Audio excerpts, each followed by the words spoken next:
Hello everyone, welcome again. Thank you so much watching my video. इस video के माध्यम से आज मैं बात करूंगी कि आपके नसों में दर्द होना, यानी कि आपके पूरे बॉडी के नस में दर्द होना, पैर के नसों में दर्द होना या फिर हाथ के नसों में दर्द होना, या बॉडी में कहीं भी नसों में दर्द होना, नसों में खिंचाव होना, अकड़न होना या नसों में ब्लॉकेज होना। चाहे आपकी प्रेगनेंसी हो या फिर आपकी डिलीवरी हुई हो या फिर आपकी एज 40 से 45 साल हो या 40 से 50-60 इयर्स की आपकी एज है, यानी कि आप जब मेनोपॉजल कंडीशन में होते हैं तब की आपकी अवस्था है। इस सिचुएशन में आपको नसों में दर्द होने की समस्या या ब्लॉकेज, खिंचाव, तनाव कुछ भी हो, इसके लिए आपको किस तरीके से ट्रीटमेंट लेनी चाहिए और फिर क्या करना चाहिए। अभी हर घर में नसों की समस्या हो रही है। आपकी बैक पेन हो सकती है, आपकी लोअर लिम्ब पेन हो सकती है, अपर लिम्ब पेन हो सकती है या फिर पूरे बॉडी में पेन हो सकती है। तो हम जानने का कोशिश करेंगे कि ऐसा क्यों होता है। इसका वजह दो हो सकता है। पहला वजह हो सकता है कि आप कोई बीमारी से सफर कर रहे हैं, यानी कि आप किसी डिजीज से सफर कर रहे हैं। दूसरा हो सकता है कि आपको जितना पोषक तत्व मिलना चाहिए, खाना चाहिए, उतना आप नहीं ले पा रहे हैं। पोषक तत्व की कमी होने की वजह से भी कई बार नसों की समस्या होती है। अगर आप डायबिटिक हैं, अगर आपको थायराइड है या फिर आपको विटामिन डी की कमी है, विटामिन B12 की कमी है, तो आपको नसों में दिक्कत हो सकती है। इसके लिए आपके बॉडी में प्रॉपर मात्रा में पोषक तत्व की होना बहुत जरूरी है।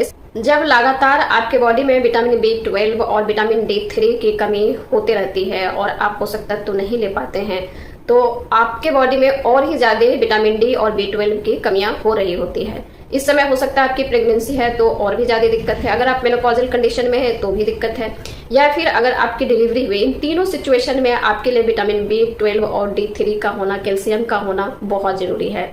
इस समय आपको अगर लग रहा हो कि नसें ब्लॉकेज हो गई है या नसें में खिंचाव हो रही है या फिर तनाव हो रही है, बहुत ज्यादा तेज दर्द है, तो आप डॉक्टर से जरूर मिलें और कुछ बीमारियां का रूल आउट जरूर करें। जैसे डायबिटीज का रूल आउट होना बहुत जरूरी है, फिर कैल्शियम की रूल आउट होना बहुत जरूरत है, vitamin D3, vitamin B12, iron, calcium, इन सभी चीजों का होना बहुत जरूरी है। अगर आपको विटामिन B12 की कमी है या फिर विटामिन D3 की कमी है या कैल्शियम की कमी है, जब आप अपने डॉक्टर से मिलेंगे तो वो आपको जो vitamin D, vitamin B12, calcium की मेडिसिन आपको प्रिस्क्राइब करेंगे। लेकिन इस मेडिसिन के साथ साथ आपको अपने खान पान पे क्या ध्यान रखना चाहिए ताकि सारे पोषक तत्व और मेडिसिन, ये दोनों चीज मिलके आपके हेल्थ को अच्छा इंप्रूवमेंट कर पाए।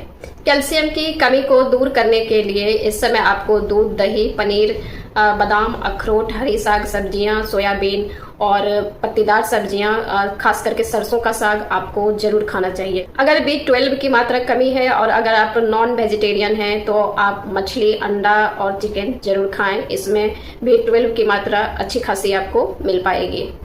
और अगर आप वेजिटेरियन हैं और B12 की कमी है तो आप मिल्क और मिल्क से बने प्रोडक्ट आप जरूर लें।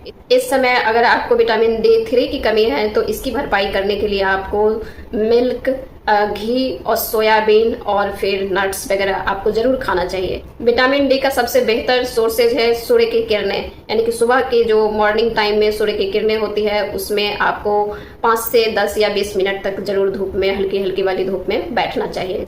आपकी प्रेगनेंसी हो या आपकी डिलीवरी हुई है या फिर आप मेनोपॉजल स्टेज में है, इन तीनों स्टेजेस के लिए जितना जरूरी खान पान प्लस मेडिसिन है उतना ही जरूरी एक्सरसाइज भी है आपके लिए।